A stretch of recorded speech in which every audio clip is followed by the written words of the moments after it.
മലയാളിയാണല്ലേ? അതെ അതെ. പേരെന്താ? ആഷിൻ. എന്തിലും വർക്ക് ചെയ്യണം ആഷിൻ? ഇവിടെ കൗൺസിലിൽ വർക്ക് ചെയ്യും. കൗൺസിലാണ്. എന്തായിട്ട് വർക്ക് ചെയ്യുന്നത്?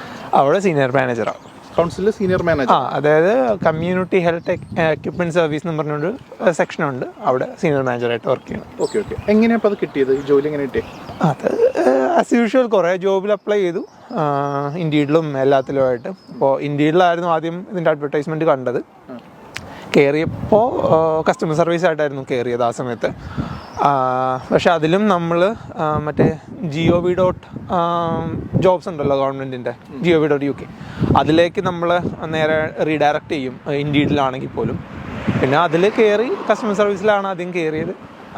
പിന്നെ കണ്ടിന്യൂ ചെയ്തു. അതിനകത്ത് ഒരു 3 months കസ്റ്റമർ സർവീസ് ആയിരുന്നു. പക്ഷെ ഞാനിവിടെ പഠിക്കാനായിരുന്നു ആദ്യം വന്നത്, MBA ചെയ്യാനാണ് വന്നത്. MBA ചെയ്തു. അത് കഴിഞ്ഞിട്ട് നമുക്ക് MBA മാത്രം വെച്ചിട്ട് ഇവിടെ അത്ര നമുക്ക് വലിയ ഇത് കിട്ടത്തില്ല. കാരണം ഇവർക്ക് ഇവിടുത്തെ എക്സ്പീരിയൻസോ അല്ലെങ്കിൽ ഇവിടെ നമ്മൾ എക്സ്ട്രാ എന്തെങ്കിലും ക്വാളിഫൈഡ് ആണെങ്കിൽ സ്കിൽസ് ഉണ്ടെങ്കിൽ ചെയ്യും. അങ്ങനെ ഞാൻ CMA എഴുതിയെടുത്തു. CMA കൂടി കഴിഞ്ഞ് 2023 ജാനുവരിയിലായിരുന്നു ഞാൻ CMA കംപ്ലീറ്റ് ചെയ്തത്. അപ്പോൾ അതിൻ്റെ കൂടി വെച്ച് കഴിഞ്ഞപ്പോൾ തൊട്ടാണ് എനിക്ക് സത്യം പറഞ്ഞ ഇൻ്റർവ്യൂ കോൾസ് വന്നു തുടങ്ങിയത്. അതിനു മുമ്പ് ഞാനിവിടെ വൈറ്റ് കമ്പനിയിൽ സ്റ്റോക്ക് അനലിസ്റ്റായിട്ട് വർക്ക് ചെയ്യുമായിരുന്നു. പക്ഷേ അത് ഞാൻ ഓൾറെഡി വൈറ്റ് കമ്പനിയുടെ ഒരു എംപ്ലോയി ആയിരുന്നു, സ്റ്റുഡൻ്റ് ആയിരുന്നപ്പോൾ തൊട്ട് തന്നെ അങ്ങനെ കണ്ടിന്യൂ ചെയ്തു. കസ്റ്റമർ സർവീസിൽ കയറി. അത് കഴിഞ്ഞ് ഒരു 3 months കഴിഞ്ഞപ്പോഴത്തേക്ക് അവിടെ ഒരു വേക്കൻസി വന്നു ടീം ലീഡറായിട്ട്. അപ്പോൾ ക്വാളിഫൈഡ് ആയിരുന്നു, അതുകൊണ്ട് ഇൻ്റർവ്യൂവിന് അവർ വിളിച്ചു. അങ്ങനെ ടീം ലീഡായി. കഴിഞ്ഞ സെപ്റ്റംബർ 5 തോന്നുന്നു അവിടെ സീനിയർ മാനേജർ പോസ്റ്റിലേക്ക് വന്നായിരുന്നു. അപ്പോൾ ഓൾറെഡി അവർക്ക് ഇൻറ്റേർണൽ വേക്കൻസീസ് ആയിരിക്കും അവർ ആദ്യം ഫില്ല് ചെയ്യാൻ നോക്കുന്നത്. ഇൻറ്റേർണലി ആദ്യം അഡ്വർടൈസ് ചെയ്ത് അവിടെ ആൾക്കാരെ കിട്ടിയില്ലെങ്കിൽ ആണ് പിന്നെ അവർ പുറത്തേക്ക് നോക്കുന്നത്. അപ്പോൾ കാരണം ഇതിനകത്ത് കയറുമ്പോൾ നമുക്ക് ഒത്തിരി ഐഡീസും കാര്യങ്ങളെല്ലാം അവർ ഓൾറെഡി ചെയ്ത് വെക്കണമായിരുന്നു.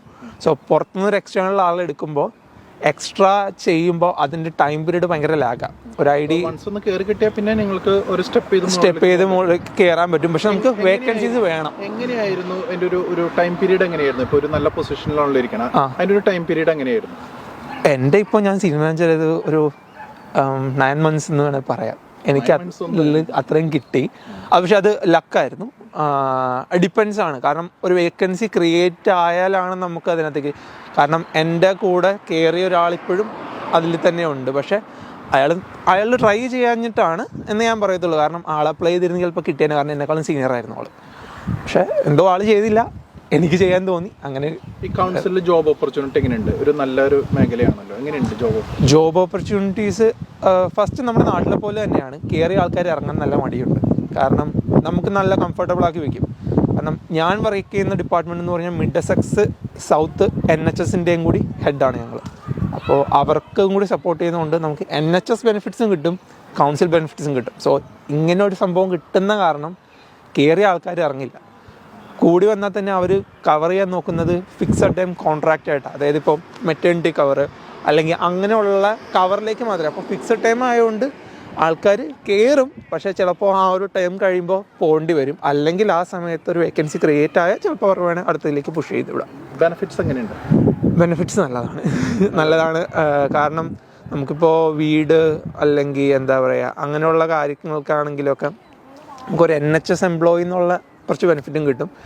പിന്നെ ഇപ്പോൾ നമ്മൾ ഒരു വണ്ടി വാങ്ങുകയാണെങ്കിലൊക്കെ നമുക്ക് സാലറി സാക്രിഫൈസ് അങ്ങനെ കുറേ നമുക്ക് അതിനകത്ത് ബെനിഫിറ്റ്സ് ഉണ്ട്. നമുക്ക് നമ്മുടെ സാലറിയിൽ നിന്ന് തന്നെ പോകുന്ന രീതിയിലും പിന്നെ NHSൻ്റെ ബ്ലൂ ലൈറ്റ് അങ്ങനെയുള്ള അത്യാവശ്യം എല്ലാ ബെനിഫിറ്റ്സും അവർ തരുന്നുണ്ട്.